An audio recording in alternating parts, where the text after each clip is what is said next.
કંદોઈ પાસેથી શીખેલું પરફેક્ટ માપ અને સચોટ ટીપ સાથે ગુજરાતી ફરસાણ ફૂલવડી ઘરે ખૂબ જ ઓછા ખર્ચામાં તૈયાર થઈ જાય છે.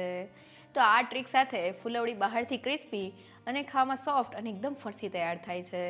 સાથે તે સ્વાદમાં એટલી ટેસ્ટી લાગે છે કે તેને એકવાર ચોક્કસથી ટ્રાય કરવા જેવી છે. તો ચાલો રેસીપી શરૂ કરીએ. બજાર જેવી ફૂલવડી ઘરે બનાવવા માટે મેં વજનમાં 500 ગ્રામ અને 4 કપ જેટલો ચણાનો આ રીતનો સેજ કરકરો લોટ એટલે કે જાડો લોટ લીધેલો છે. ફૂલવડીનું ટેક્સચર દાણેદાર હોય છે, જે ચણાના કરકરા લોટ સાથે જ બને છે. આ રીતનો લોટ બજારમાં મળી જાય છે, અથવા તો તમે ચણાની દાળને મિક્સર જારમાં ગ્રાઇન્ડ કરીને પણ લોટને તૈયાર કરી શકો છો. હવે ફૂલવડીના લોટમાં એડ કરવા માટે મેં અડધા કપ જેટલું તેલ લીધેલું છે. તેમાં અડધા કપ જેટલું પાણી એડ કરી દઈએ. અહીંયા આપણે તેલ અને પાણીનું માપ સરખું રાખેલું છે. અને ફૂલવડી ક્રિસ્પી તૈયાર થાય તેના માટે અડધી ચમચી પાપડ ખાર એડ કરી દઈએ. બધી જ વસ્તુને ગ્રાઇન્ડ કરી લઈએ.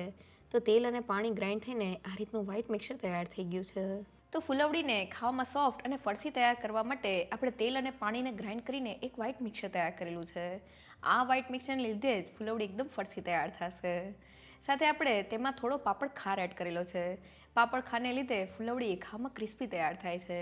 પાપડ ખારની જગ્યાએ તમે બેકિંગ સોડા એટલે કે ખાવાના સોડાનો ઉપયોગ પણ કરી શકો છો, પણ પાપડ ખારથી વધુ સારું રિઝલ્ટ આવે છે. હવે ફૂલવડીના લોટ માટે એક મસાલા મિક્સ બનાવવા મેં 4 મોટી ચમચી જેટલા સૂકા લીલા ધાણા લીધેલા છે. સાથે 1 મોટી ચમચી જેટલા કાળા મરી, 4 મોટી ચમચી જેટલી લીલી વરિયાળી અને 4 મોટી ચમચી જેટલા સફેદ તલ એડ કરી દઈએ. તો આપણે સૂકા લીલા ધાણા, વરિયાળી અને સફેદ તલનું માપ સરખું રાખેલું છે.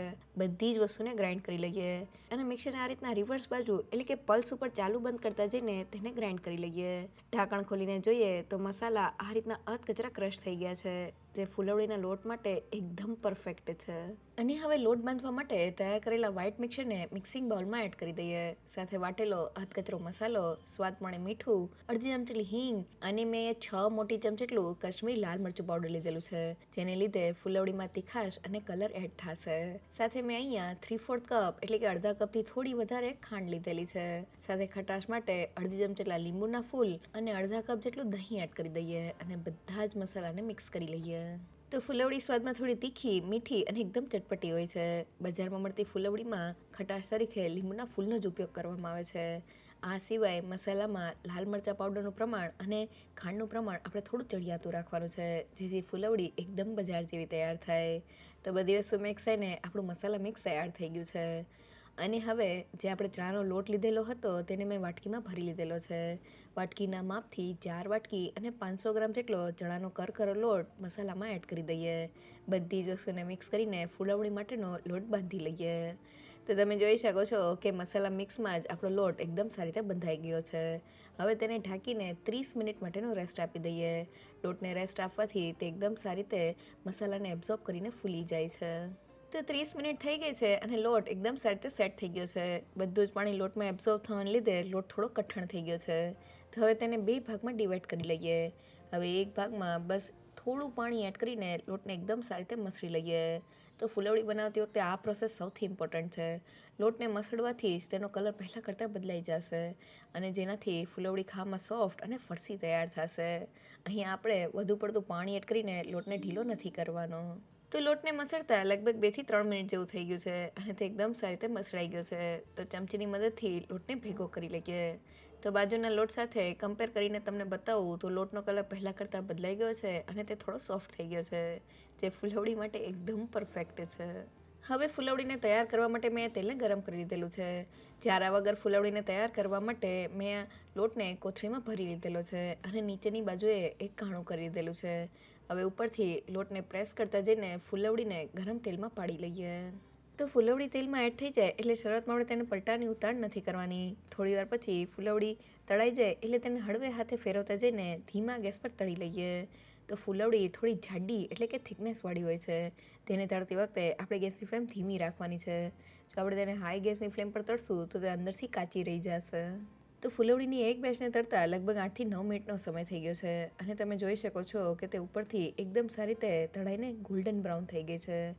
તો હવે તેને ઝારામાં લઈ લઈએ. તો ફૂલવડીને જ્યારે આપણે તેલમાંથી કાઢીએ ત્યારે તે થોડી સોફ્ટ હોય છે, કારણ કે આપણે લોટમાં ખાંડ એડ કરેલી છે.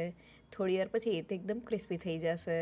હવે ફૂલવડીને કંદોઈની રીતથી બનાવવા માટે મેં ફૂલવડી પાડવાનો આ રીતનો ઝારો લીધેલો છે, જે તમને બજારમાં ખૂબ જ સહેલાઈથી મળી જશે. તેને ગરમ તેલ ઉપર રાખી દઈએ અને થોડા તેલથી ગ્રીસ કરી લઈએ.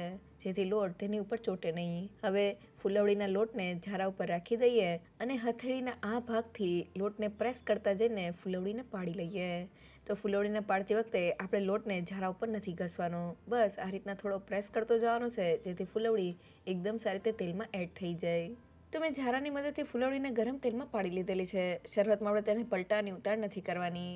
થોડી વાર પછી ફૂલવડી તળાય એટલે તેને હળવે હાથે પલટાવતા જઈને ધીમા ગેસ પર તળી લઈએ. તો ફૂલવડી થોડી જાડી હોય છે એટલે આપણે તેને ધીમા ગેસ પર જ તળવાની છે. સાથે આપણે લોટમાં ખાંડ એડ કરેલી છે એટલે તળતી વખતે ફૂલવડી એકદમ સોફ્ટ હોવાથી તેને હળવે હાથે જ ફેરવવાની છે. તો ફૂલવડીની એક બેચને તળતા લગભગ 10થી 11 મિનિટનો સમય થઈ ગયો છે અને તમને જારામાં લઈને ફૂલવડી બતાવું તો તે ઉપરથી ગોલ્ડન બ્રાઉન થઈ ગઈ છે, સાથે તેમાં વચ્ચે ક્રેક્સ પણ આવી ગઈ છે, મીન્સ તે સારી રીતે તળાઈ ગઈ છે. ગરમા ગરમ ફૂલવડીને ઝારામાં લઈ લઈએ. તો મેં બધી જ ફૂલવડીને કાઢી લીધેલી છે. અત્યારે ફૂલવડી થોડી સોફ્ટ લાગશે, પણ જેમ તે ઠંડી થશે તેમ એકદમ ક્રિસ્પી અને કુરકુરી લાગશે. તો આપણી ફૂલવડી બનીને તૈયાર થઈ ગઈ છે. ફક્ત 500 ગ્રામ જેટલા ચણાના લોટ સાથે 750થી 800 ગ્રામ જેટલી ફૂલવડી બનીને તૈયાર થઈ છે. તે સ્વાદમાં એટલી ટેસ્ટી લાગે છે કે તેની એકવાર ચોક્કસથી ટ્રાય કરવા જેવી છે. ફૂલવડી બનાવતી વખતે બસ તમારે અમુક વાતનું ધ્યાન રાખવાનું છે. પહેલી એ કે તેલ અને પાણીને ગ્રાઇન્ડ કરીને એક વ્હાઈટ મિક્સર તૈયાર કરવાનું છે. સાથે ફૂલવડી ક્રિસ્પી બને તેના માટે તેમાં થોડો પાપડ ખાર એડ કરવાનો છે. અને ફૂલવડી સ્વાદમાં થોડી તીખી અને ખાટી મીઠી હોય છે, એટલે લોટમાં લાલ મરચાંનું પ્રમાણ થોડું ચડિયાતું રાખવાનું છે. સાથે તેમાં થોડી ખાંડ અને લીંબુના ફૂલ એડ કરવાથી ફૂલવડીનો સ્વાદ એકદમ બજાર જેવો આવે છે. સાથે ફૂલવડી થોડી થિકનેસવાળી હોય છે એટલે તેને તળતી વખતે ગેસની ફ્લેમ એકદમ ધીમી રાખવાની છે. ધીમા ગેસ પર જ ફૂલવડી અંદર સુધી એકદમ સારી રીતે કૂક થશે અને બહારથી ક્રિસ્પી લાગશે. ફૂલવડીને જ્યારે તમે તેલમાંથી કાઢો ત્યારે તે થોડી સોફ્ટ લાગે છે, કારણ કે આપણે લોટમાં થોડી ખાંડ એડ કરેલી છે. પણ જેમ તે થોડી ઠંડી થાય છે તેમ એકદમ ક્રિસ્પી તૈયાર થઈ જાય છે. ગુજરાતી ફૂલવડીની આ રેસીપી જો તમને ગમી હોય તો મને કમેન્ટ સેક્શનમાં જરૂરથી કહેજો.